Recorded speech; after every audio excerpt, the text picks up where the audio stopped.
Buenos días, profesor. Buenos días, compañeros. El día de hoy vamos a hablar sobre el tema no titulado ¿Existe ética en la decisión de encarcelar mujeres violentadas por defenderse? Si bien es claro, según los datos del Instituto Nacional de Estadísticas e Informática, el INEI, en el año 2010 se registraron 254 feminicidios y 1.109 tentativas de feminicidio en el país. En este programa, donde las mujeres que continúan siendo víctimas de la violencia de género se ven obligadas a defenderse por su cuenta ante la falta de medidas efectivas de protección. Sin embargo, en lugar de recibir la protección y el apoyo que necesitan, estas mujeres a menudo son criminalizadas y encarceladas por fiscales, considerando que existe la responsabilidad compartida. Surge entonces la siguiente controversia: ¿es ético que los fiscales acepten el argumento de la responsabilidad compartida en casos de violencia de género como determinante del encarcelamiento de mujeres agredidas?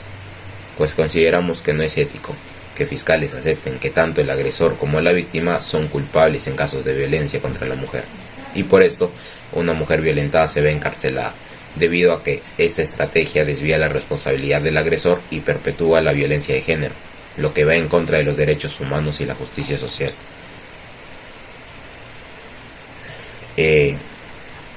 Para defender nuestra tesis, en continuación vamos a presentar los siguientes argumentos.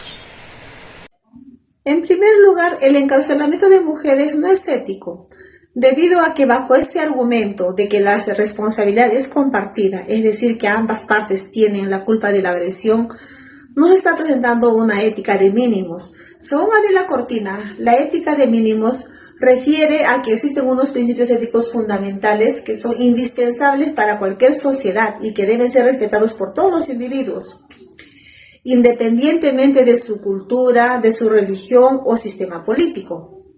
En este caso, se incumple el principio ético de beneficencia, hacer el bien y evitar el daño, pues frente a cualquier agresión o vulneración de un individuo se debe priorizar la protección de la integridad del agredido, inclusive si ha obrado violentamente en defensa propia. Justamente en esto recae el artículo 20 del Código Penal peruano, que establece que no es punible el que obra en defensa propia o de sus derechos, siempre que ocurran los siguientes requisitos, como la agresión ilegítima, la necesidad racional del medio empleado para impedirla o repelerla y la falta de provocación suficiente por parte del que se defiende. De la misma forma, bajo la perspectiva de ética o moral mínima que James Charles 2007, este acto no es ético debido a que no guía su conducta a dar igual peso a los intereses de cada persona que serán afectadas en sus acciones.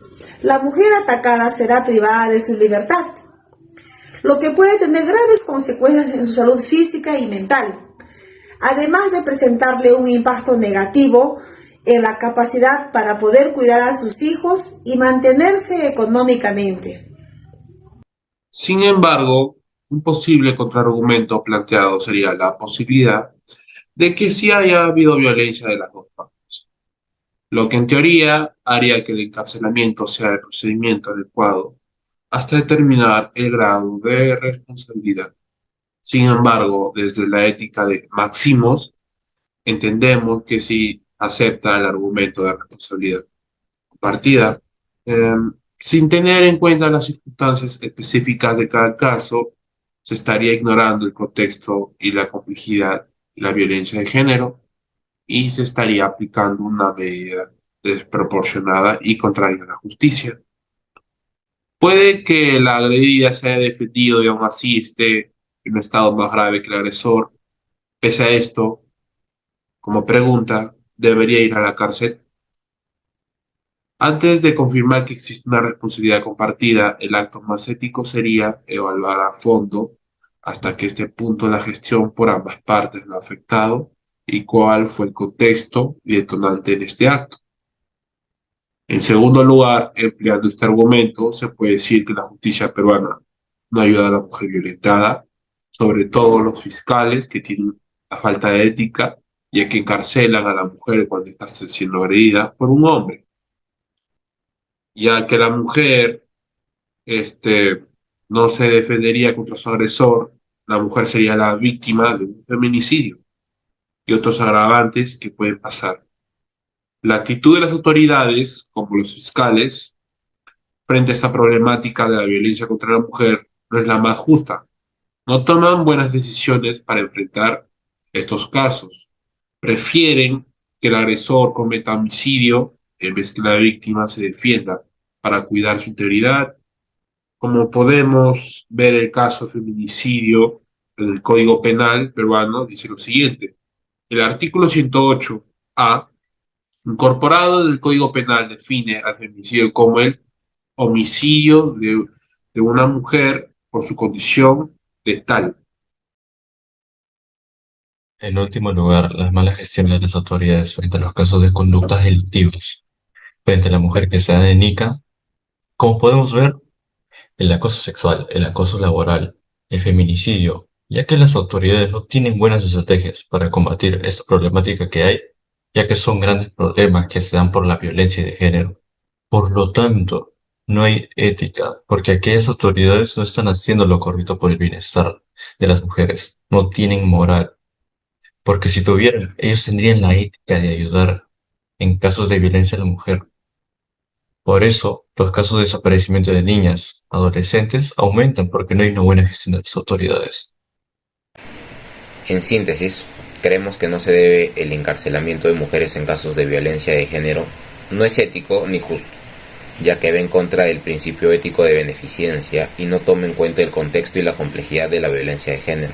Además, en algunos casos la mujer puede estar actuando en defensa propia, y encarcelar sería contraproducente para su seguridad y bienestar. Es importante reconocer que la violencia de género es un problema estructural que requiere una respuesta estructural. La responsabilidad no debe recaer en las víctimas, sino en aquellos que perpetúan la violencia. Los fiscales tienen la responsabilidad de garantizar que se haga justicia y se protejan los derechos humanos, incluidos los de las mujeres que han sufrido violencia de género. En lugar de aceptar la responsabilidad compartida, los fiscales deben trabajar para desarrollar estrategias efectivas que responsabilicen a los agresores y brinden el apoyo y protección adecuada a las víctimas. Solo así se podría garantizar la justicia y la protección adecuada para las mujeres que han sufrido violencia de género. Eso sería todo. Muchas gracias.